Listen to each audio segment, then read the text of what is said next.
It began with a venomous hiss that sliced through the air of that pristine hotel lobby. "Get out of my lobby. This place isn't for your kind," Darren barked, his voice booming with unapologetic venom, loud enough to turn heads among the polished guests milling about.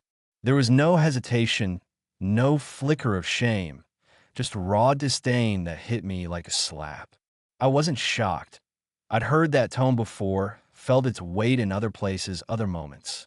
But what Darren didn't know, what none of them could fathom, was that he was standing in my lobby and he just sealed the last mistake of his career with those words that I didn't stride and looking like a CEO. No stilettos clicked against the marble floor, no designer handbag swung from my arm. Just worn jeans, a plain black tee, and scuffed sneakers. Yet I carried a reservation for the penthouse suite under my name, Jordan Price. I slid my ID and credit card across the counter with a steady hand, my pulse thudding quietly in my ears. Darren picked them up like they might sear his skin, his lips curling as he muttered, "This looks suspicious." Before I could respond, he jabbed a button, summoning Nate, another staff member who emerged with arms crossed, his glare treating me like a criminal. They didn't bother checking the system or swiping the card, just stood there, judging, deciding I didn't belong. Then they escalated it.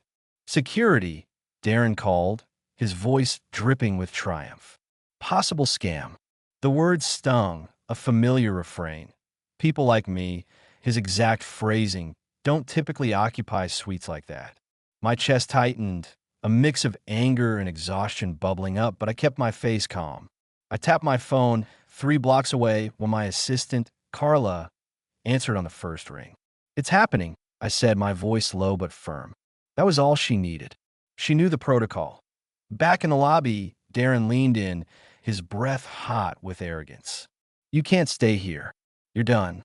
Nate snatched my card and locked it in the safe behind the desk, slamming the door shut as if he'd won.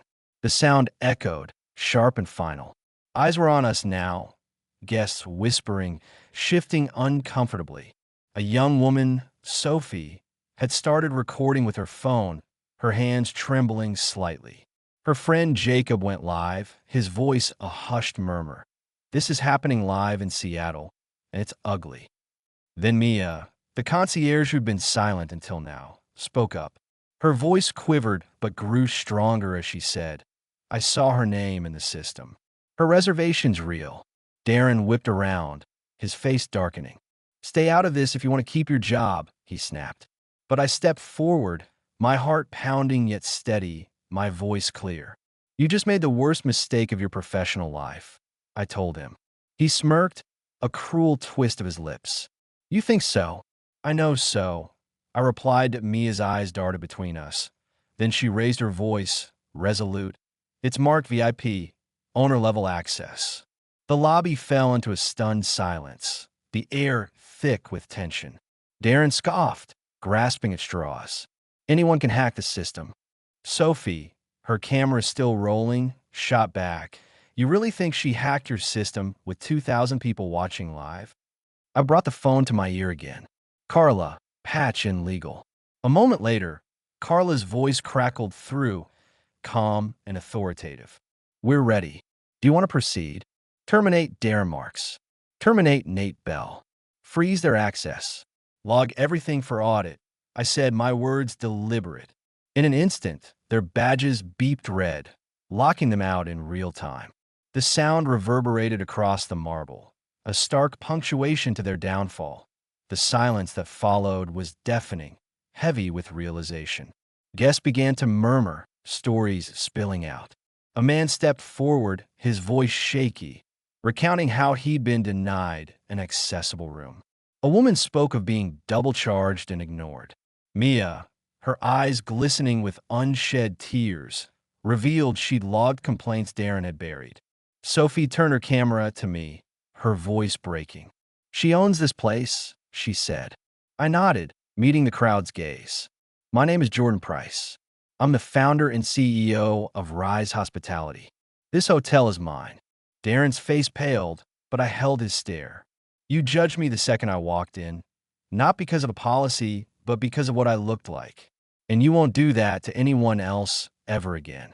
The weight of those words hung in the air, a promise forged in the fire of that moment. 3 months later, the reforms rolled out across all 57 of our properties. Full audits, new training, zero-tolerance policies etched in stone. Mia, who'd risked her job to speak up, became our national advisor for guest experience, her quiet courage a beacon. No one had asked who I was that day. They saw a black woman in plain clothes and made their call. But silence lets those judgments thrive, and I was done being silent. If you've ever been judged before anyone knew your name, you understand why this had to happen. I want to hear from you.